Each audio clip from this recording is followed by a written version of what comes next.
નમસ્કાર મિત્રો, સ્વાગત છે તમારું આપણી આ યુટ્યુબ ચેનલમાં જેનું નામ છે ગુજરાતી જીકેની જમાવટ। મિત્રો, આજના વિડીયોમાં આપણે વાત કરવા જઈ રહ્યા છીએ કે બજેટ 2024-25 જે પૂર્ણ કદનું ગત 23 જુલાઈના રોજ નાણામંત્રી શ્રીમતી નિર્મલા સીતારામન દ્વારા પસાર કરવામાં આવ્યું।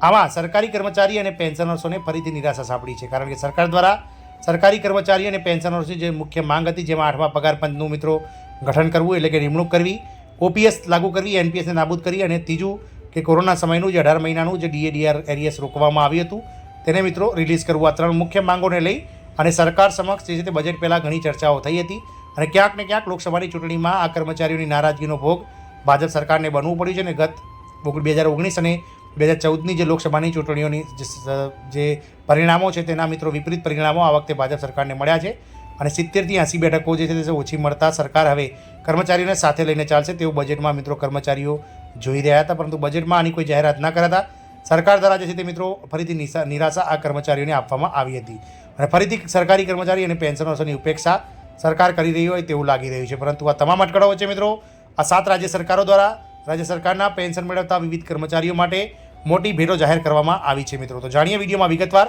કે બજેટ બાદ સરકારી કર્મચારીઓના અને પેન્શનર્સો માટે 7 રાજ્યો દ્વારા રાજ્ય સરકારો દ્વારા કયા કયા લાભો જાહેર કરવામાં આવે છે તેના વિશે આજના વિડીયોમાં વિગતવાર જાણીએ। તો વિડીયોના અંત સુધી આપ બન્યા રહો અને જો ચેનલમાં નવા હોય તો તમે અમારી ચેનલને સબસ્ક્રાઇબ કરો, બાજુમાં રહેલું બેલ આઇકોન દબાવી નોટિફિકેશન ઓન કરો, જેથી કરીને ચેનલ પર મૂકવામાં આવતા વિવિધ ભરતીઓના નોટિફિકેશન, વિવિધ ભરતીઓના પરિણામ, જીકેના વિડીયો અને સરકારી કર્મચારી પેન્શનર્સ યોજનાઓને લગતા પરિપત્રો તમને સરળતાથી ચેનલના માધ્યમથી ઉપલબ્ધ થઈ જાય।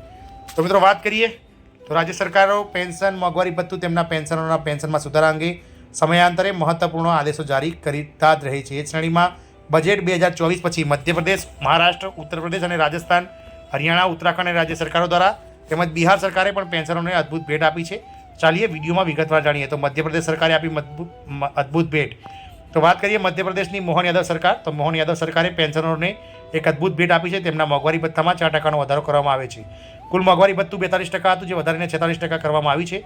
લોકસભાની ચૂંટણીમાં જતા પહેલાં તેને વધારવાની પરવાનગી માંગવામાં આવી હતી, પરંતુ ચૂંટણી પંચે મંજૂરી ના આપી હતી। આવી સ્થિતિમાં લાખો પેન્શન ધારકો આ માટે રાહ જોવી પડી હતી, પરંતુ હવે સારા સમાચાર આવે છે કે મોંઘવારી ભથ્થું ચૂંટણી પૂર્ણ થયા બાદ 46% કરવામાં આવ્યું છે। તેનો લાભ 1 જુલાઈ 2023થી જ મળશે અને એરિયસ પણ જે છે તે મિત્રો આગામી સમયમાં ચૂકવવામાં આવશે।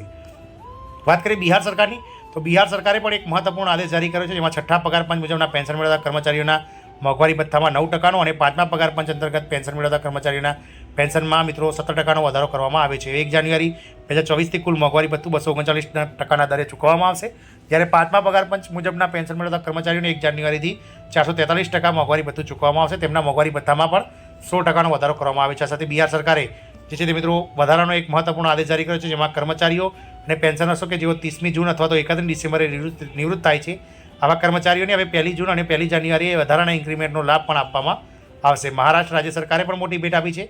મહારાષ્ટ્ર રાજ્યના પેન્શનરો માટે રાજ્ય સરકાર દ્વારા એક મહત્વપૂર્ણ આદેશ જારી કરવામાં આવ્યો છે।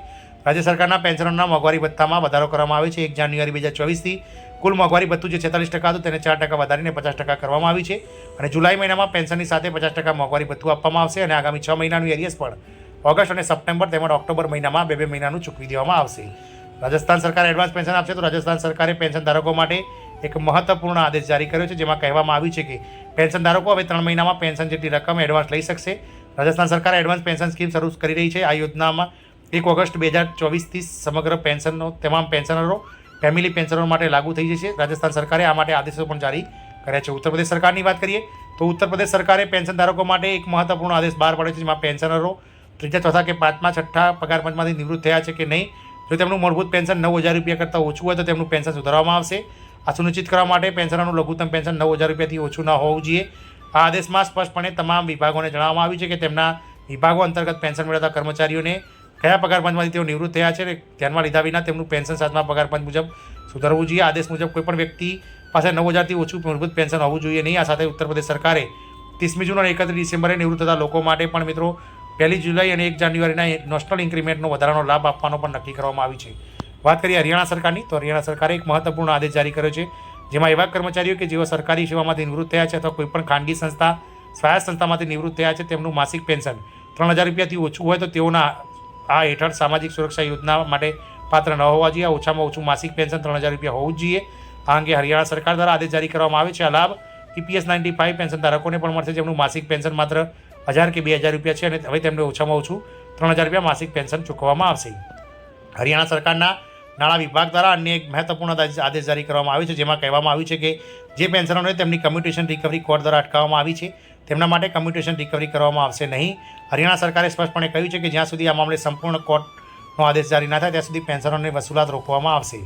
ઉત્તરાખંડ સરકારની વાત કરીએ તો ઘણીવાર એવું જોવામાં આવે છે કે પેન્શન ધારકનું મૃત્યુ થયા પછી તેના પરિવારના સભ્યો તિજોરીને જાણ કરતા નથી, જેના કારણે પેન્શન ધારકોના ખાતામાં સરકારી નાણાં આવતા રહે છે, જે પાછળથી એડજસ્ટ કરવા પડે છે. આવી આર્થિક નુકસાન વ્યાજબી નથી કોઈપણ રીતે.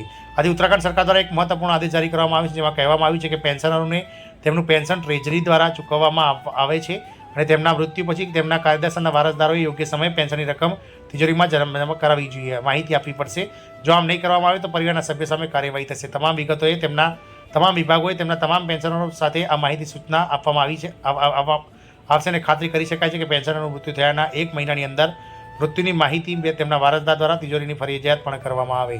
આમ ચૂંટણી બાદ બજેટ બાદ જે છે તે મહત્ત્વના 7 રાજ્યો દ્વારા કર્મચારીઓ અને પેન્શનર્સો માટે અતિ મહત્ત્વના 7 જે છે તે મિત્રો લાભો જાહેર કરવામાં આવ્યા છે. જય હિન્દ, અસ્તુ.